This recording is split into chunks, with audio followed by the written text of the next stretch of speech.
এবার আর বাসিতে নয়, গৃহস্থ আবর্জনা সংগ্রহ হবে সুরের ছন্দে। শহরকে আরও পরিষ্কার পরিচ্ছন্ন রাখতে একাধিক নতুন উদ্যোগ নিতে চলেছে জলপাইগুড়ি পৌরসভা। আর এবার জলপাইগুড়িতে ময়লা সংগ্রহে নতুন প্রযুক্তির ছোঁয়া। ভ্যানে বাঁশি নয়, বাজবে গান। আসন্ন পৌর বাজেটে এমনই কিছু অভিনব পরিকল্পনার কথা তুলে ধরা হয়েছে, যার লক্ষ্য শহরের পরিচ্ছন্নতা ব্যবস্থাকে আরও আধুনিক এবং কার্যকর করা। পৌরসভার সূত্রে জানা গিয়েছে, শহরের বিভিন্ন ওয়ার্ডে বাড়ি বাড়ি থেকে ময়লা সংগ্রহ করতে যে ভ্যানগুলি প্রত্যেক দিন ঘোরে, সেগুলিতে বসানো হবে বিশেষ ট্র্যাকার ব্যবস্থা। এই প্রযুক্তি চালু হলে পৌরসভার কর্তৃপক্ষ সহজেই জানতে পারবেন কোন গাড়ি কোন এলাকায় পরিষেবা দিচ্ছে।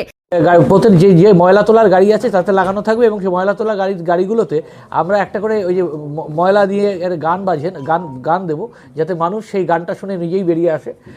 সেটা প্রতিটা গাড়িতে লাগিয়ে দেবো। এবং দিনে কতবার ময়লা সংগ্রহ করছে এবং নির্ধারিত রুট ঠিক মতন অনুসরণ করা হচ্ছে কিনা, ফলে পরিষেবা আরও স্বচ্ছ এবং নিয়ন্ত্রিত হবে বলেই মনে করা হচ্ছে। শুধু প্রযুক্তিই নয়, ময়লা সংগ্রহের পদ্ধতিতেও আনা হচ্ছে এক অভিনব পরিবর্তন। এতদিন ভ্যান থেকে বাঁশি বাজিয়ে বাসিন্দাদের সতর্ক করা হতো, এবার সেই বাঁশির বদলে ভ্যানগুলিতে বাজবে সুরেলা গান। পৌরসভার মতে, গান বাজলে সহজেই বোঝা যাবে ময়লা সংগ্রহের গাড়ি এলাকায় পৌঁছেছে। পাশাপাশি মানুষের মনও ভালো থাকবে। এতে বাসিন্দারাও স্বতঃস্ফূর্তভাবে বাড়ি থেকে বেরিয়ে ময়লা তুলে দেবেন বলে আশা প্রশাসনের। পৌরসভার চেয়ারম্যান সৈকত চ্যাটার্জি জানান, এটাকে ট্র্যাকার দিয়ে এটাকে ট্র্যাক করা হবে, যাতে কোনোভাবেই কটা ট্রিপ অ্যাকচুয়ালি হচ্ছে এইটা ধরা খুব জরুরি। তার কারণ শুধুমাত্র ছবি আর ভিডিও গ্রুপে আসছে, তা দিয়ে কটা ট্রিপ হচ্ছে অ্যাকচুয়ালি 100% লোকেট করা সম্ভব হয় না। এগুলোই বলতে হবে।